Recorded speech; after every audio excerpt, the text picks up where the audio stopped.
rounded contour, and most of the bulk of the breasts are produced by fat lobules, except during pregnancy and lactation. The shape of the breast varies considerably in different persons and races and in the same person at different ages. In multiparous women, ones who have borne several children, the breast may be very large and pendulous. In elderly women, the breasts are usually small and wrinkled owing to a decrease in adipose and glandular tissue. Although breasts vary markedly in size, the roughly circular bases are fairly constant and of the following limits in a well-developed female: superior second rib, inferior sixth costal cartilage, medial edge of sternum, and lateral mid-axillary line. Arterial supply of the breast. There is an abundant blood supply to the breast. The arteries are derived from 1. Perforating branches of the internal thoracic artery, that's internal thoracic artery, intercostal spaces 2 to 4, and 2. Lateral mammary branches of the lateral thoracic artery, a branch of the axillary, and 3. Lateral and anterior cutaneous branches of the intercostal arteries, intercostal spaces 3, 4, and 5. Venous drainage of the breast. Veins from the breast drain into the axillary, the internal thoracic, the lateral thoracic, and the upper intercostal veins. Nerve supply of the breast. The breast is supplied by lateral and anterior cutaneous branches of the 2nd to 6th intercostal nerves. Lymphatic drainage of the breast. The lymph vessels of the breast are numerous and originate from an extensive paralobular plexus.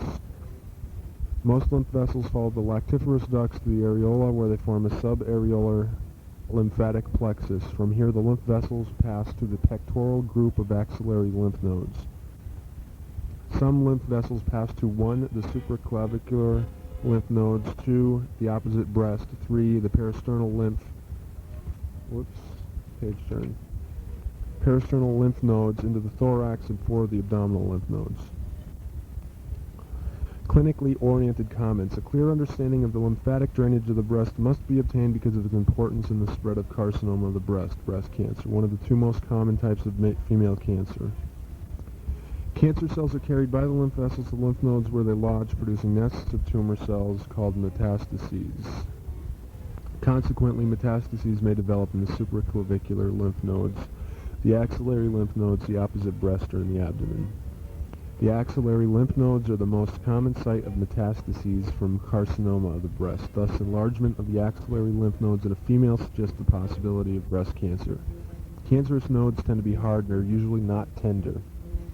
It must be stressed that enlargement of the axillary lymph nodes does not necessarily indicate cancerous involvement. Infection of lymphatic vessels, lymphangitis, resulting, for example, from a thumb infection, spreads to the axillary lymph nodes, causing them to enlarge and become tender, lymphadenitis. It is also important to know that the absence of enlarged axillary lymph nodes is no guarantee that metastasis from a breast cancer has not occurred. Often there is dimpling and a leathery thickening of the skin over the site of a carcinoma of the breast, giving the skin the appearance of an orange peel. This skin change is called peau d'orange.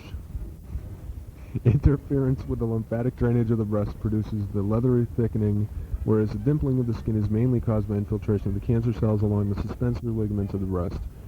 This shortens the ligaments and causes the skin to invaginate dimple. Subareolar cancers may cause inversion of the nipple by the same mechanism. However, one must be certain that the inversion was not a congenital abnormality. Mastectomy is not an uncommon operation in females. In simple mastectomy, the breast, nipple areola, and glandular, fibrous, and fatty tissues is removed to the pectoralis fascia. Radical mastectomy is a more extensive operation during which the breast, pectoral muscles, fat, fascia, and all the lymph nodes in the axilla and pectoral region are removed. Sometimes the fascia covering the superior part of the rectus sheath, the serratus anterior, the subscapularis, and the latissimus dorsi muscles is also removed. During mastectomy, care must be taken to preserve the long thoracic nerve. Cutting this nerve results in paralysis of the serratus anterior and inability to rotate the scapula upward during abduction of the shoulder. As a result, there is difficulty in elevating the arm above the head. In addition, the vertebral border and inferior angle of the scapula protrude posteriorly, producing a winged scapula, because normally the serratus anterior holds the scapula against the chest wall. The foregoing information is intended to emphasize the importance of knowing the structure and lymphatic drainage of the breast and the anatomy of the pectoral region and axilla. It is not intended to give you sufficient knowledge to determine the significance of a palpable lesion in the breast. You will acquire this knowledge in your course in clinical diagnosis. The breast of some males enlarge at puberty when the rudimentary ducts give rise to glandular tissue. This is usually a transient occurrence in normal adolescence. In a few males, this gynecomastia is a characteristic of the Klinefelter syndrome resulting from an abnormal sex chromosome complement, usually XXY. Other characteristics of this condition are small testes, hyalinization of the seminiferous tubules, and aspermatogenesis. Accessory breasts, polymastia, or nipples, polythelia, may occur above or below the normal breast. Usually supernumerary breasts consist only of a small nipple and areola that may be mistaken for a mole, nevus. They may appear anywhere along a line extending from the axilla to the groin, which is the location of the embryonic mammary ridge. Accessory mammary tissue may appear elsewhere, for example in the neck or genital organs, owing to displacement of parts of the embryonic mammary ridges. The pectoral muscles. The pectoral or chest region contains three muscles, all of which are associated with the upper limb. Pectoralis major muscle. This large, thick, triangular muscle covers the upper part of the chest, and its lateral border forms the anterior axillary fold and most of the interior wall of axilla. The pectoral fascia enclosing this muscle is attached at its origin to the clavicle and the sternum. It leaves the lateral border of the muscle to form the axillary fascia and the floor of the axilla. In Figure 6.19, observe that the pectoralis major and deltoid muscles diverge slightly from each other superiorly, and along with the clavicle they form the deltopectoral triangle. It allows passage of the cephalic vein, its accompanying arterial twig to the deltoid, and lymph vessels. Note that the cephalic vein, one of the two major superficial veins draining the upper limb, occupies a furrow between the deltoid and the pectoralis major muscles before it enters the deltopectoral triangle on its way to the axillary vein. The deltopectoral triangle, obvious in Figure 620, is a useful landmark when visible. In some people it is very small or absent. The pectoralis major has two heads of origin. Medial half of clavicle, clavicular head, sternum, upper six ribs, and aponeurosis of external oblique muscle of the abdomen, sternal head. The two heads of this muscle meet at the sternoclavicular joint. Insertion. Lateral lip of intertubercular sulcus of humerus, crest of greater tubercle of humerus. Nerve supply. Lateral pectoral nerve from lateral cord of brachial plexus, and medial pectoral nerve from medial cord of this plexus. Actions. Adducts and medially rotates humerus at the shoulder joint. Acting alone, the clavicular head flexes the shoulder joint, raises arm forward. And from this position, the sternocostal head extends shoulder joint, carries arm backward. Place your hand in your pectoralis major and perform these movements against resistance. Verify that it can act as a whole and that its parts can act separately. The pectoralis minor muscle. This flat triangular muscle lies in the interior wall of the axilla, deep to the much larger pectoralis major. The pectoralis minor, the landmark of the axilla, and the subclavius are surrounded by the clavipectoral fascia. This thin sheet of fibrous tissue runs from the clavicle to the fascial floor of the axilla. This connection of the clavipectoral fascia with the clavicle supports and suspends the floor of the axilla, composed of axillary fascia and skin. Origin. Upper margins and outer surfaces of ribs 3, 4, and 5, and fascia of associated intercostal spaces. Insertion. Medial border of coracoid process of scapula. Nerve supply. Medial pectoral nerve. Actions. Stabilizes scapula by drawing it forward and downward. The chief importance of this muscle is that it is a useful landmark for many structures in the axilla because, with the coracoid process, it forms an arch deep to which pass the vessels and nerves to the arm. The subclavius muscle. As its name indicates, this small, relatively unimportant muscle lies below the clavicle. Because of its location, it may serve as a protective cushion between a fractured clavicle and the subclavian vessels when this bone is fractured. Origin, junction of first rib and its costal cartilage. Insertion, inferior surface of clavicle. Nerve supply, nerve to subclavius. Actions, depresses the lateral end of clavicle, draws it towards sternum, and steadies clavicle during shoulder movements. Paralysis of this muscle produces no demonstrable effect.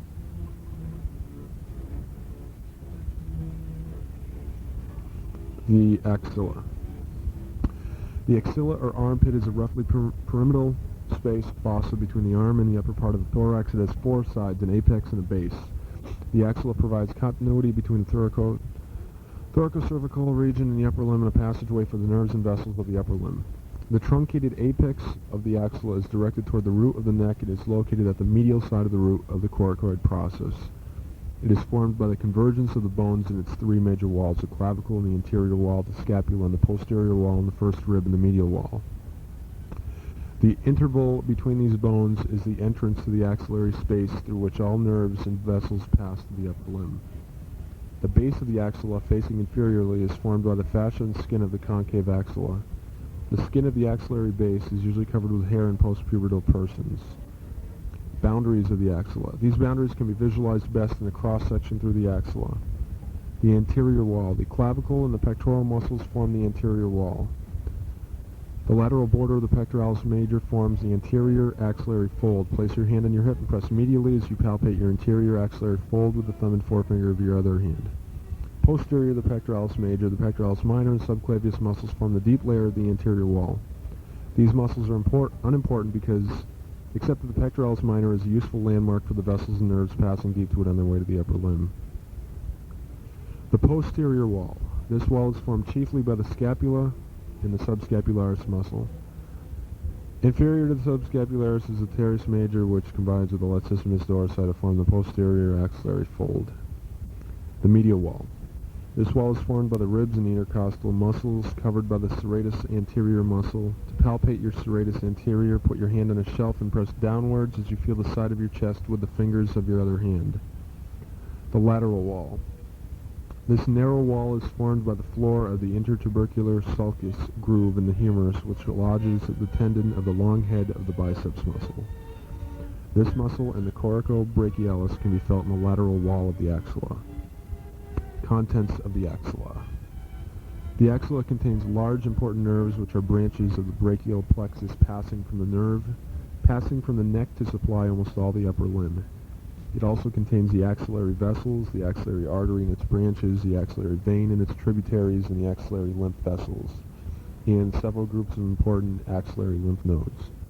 The brachial plexus. This network of nerves extends from the neck to the axilla and supplies motor, sensory, and sympathetic nerve fibers to the upper limb. Its supraclavicular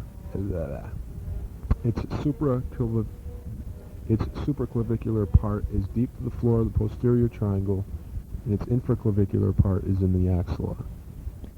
The brachial plexus is usually formed by the union of the ventral primary rami of nerves C5 to C8 and T1. The ventral anterior rami that form the brachial plexus are sometimes referred to as the roots of the brachial plexus. Be careful not to confuse these with the dorsal and ventral roots which unite to form a spinal nerve. The roots of the brachial plexus lie between the scalenus, anterior, and medius muscles. The plan of the brachial plexus is usually as follows. As the ventral primary rami enter the posterior triangle of the neck, those from C5 and C6 unite to form an upper superior trunk. The ventral ramus of C7 continues as a middle trunk, and the ventral rami of C8 and T1 unite at the neck of the first rib to form a lower inferior trunk. The lower trunk lies on the first rib behind the subclavian artery. Each of the three trunks divides into an anterior and a posterior division behind the clavicle. These divisions are of fundamental significance because the anterior divisions supply the anterior flexor and the posterior divisions supply the posterior extensor parts of the upper limb.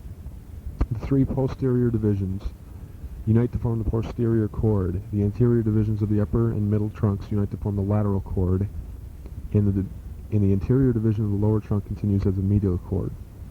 In Figure 626, observe that the cords of the plexus bear the relationship to the second part of the axillary artery that is indicated by their names.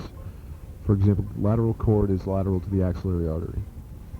Each cord of the brachial plexus divides into two terminal branches. One, the lateral cord, divides into the musculocutaneous nerve and the lateral root of the median nerve. The medial cord divides in the ulnar nerve and the medial root of the median nerve. And three, the posterior cord divides into the axillary nerve and the radial nerve. Note that three nerves, musculocutaneous, median, and ulnar, form the letter M, which serves as the key to the brachial plexus, always located during dissections of the axilla, and use it to identify the parts of the brachial plexus. Variations of the brachial plexus from the usual pattern are not uncommon. In many cases, part of the ventral ramus of C4 joins the plexus. This is called a prefix type of brachial plexus. For example, C4 to C8. In some cases, part of the ventral ramus of T2 joins the plexus. This is called a postfix type of brachial plexus, C6 to T2, for example.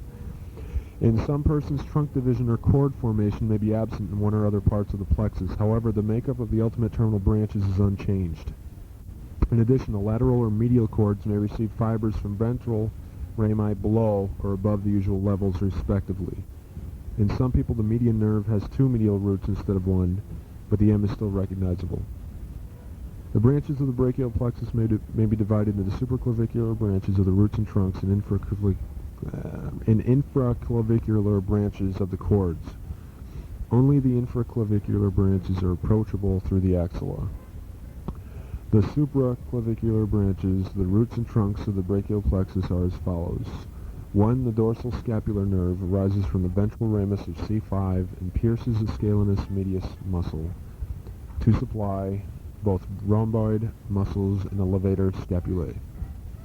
The long thoracic nerve arises from the ventral rami of C5 to C7 and passes through the apex of the axilla, posterior to the other components of the brachial plexus to supply the serratus anterior. The nerve to the subclavius arises from the ventral rami of C5 and C6 and descends in front of the brachial plexus to supply the subclavius muscle.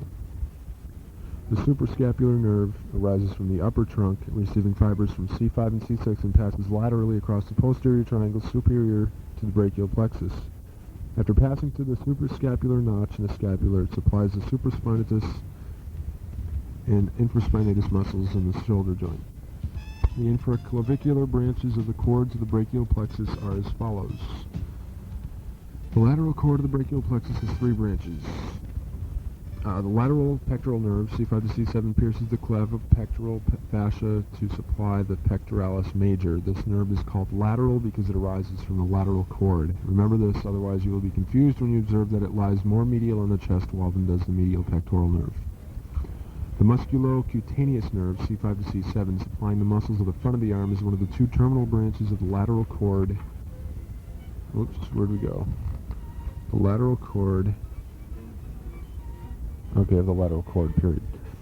It enters the deep surface of the coracobrachialis muscle and supplies it, and then it continues on into the arm to supply the biceps brachii and the brachialis muscles.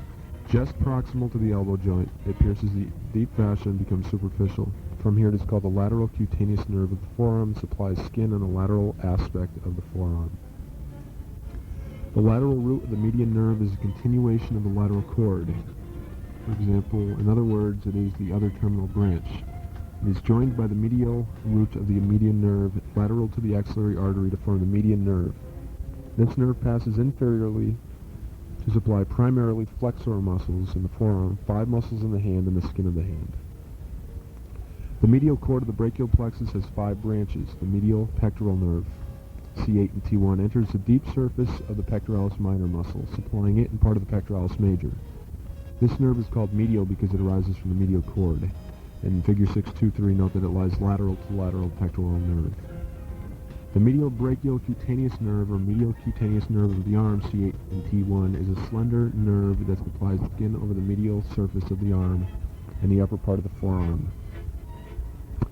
It usually communicates with the intercosto-brachial nerve, T2, which supplies skin of the floor of the axilla in adjacent regions of the arm.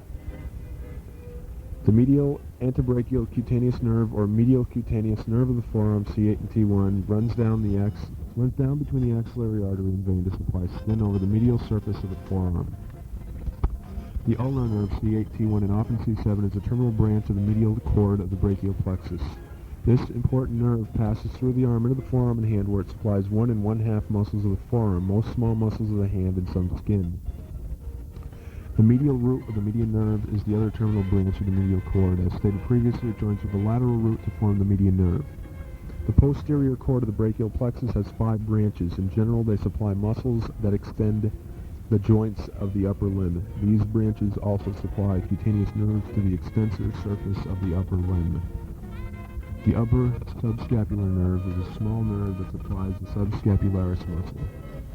The thoracodorsal nerve arises between the upper and lower subscapular nerves and runs inferolaterally to supply the latissimus dorsi muscle. The lower subscapular nerve passes downward and laterally deep to the subscapular artery and vein, giving a branch to the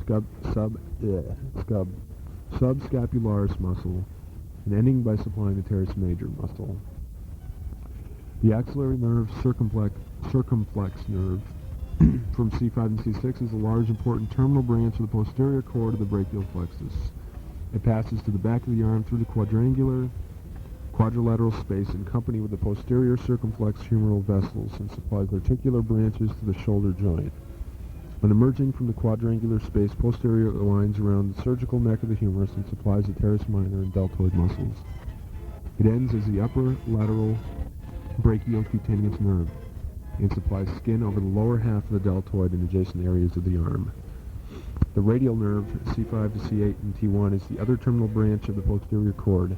This large, important nerve provides the major nerve supply to the extensor muscles of the upper limb and supplies cutaneous sensation to the skin of the extensor region, including the hand. As it leaves the axilla, it runs backward, downward, and laterally between the long and medial heads of the triceps muscle to enter the radial groove of the humerus.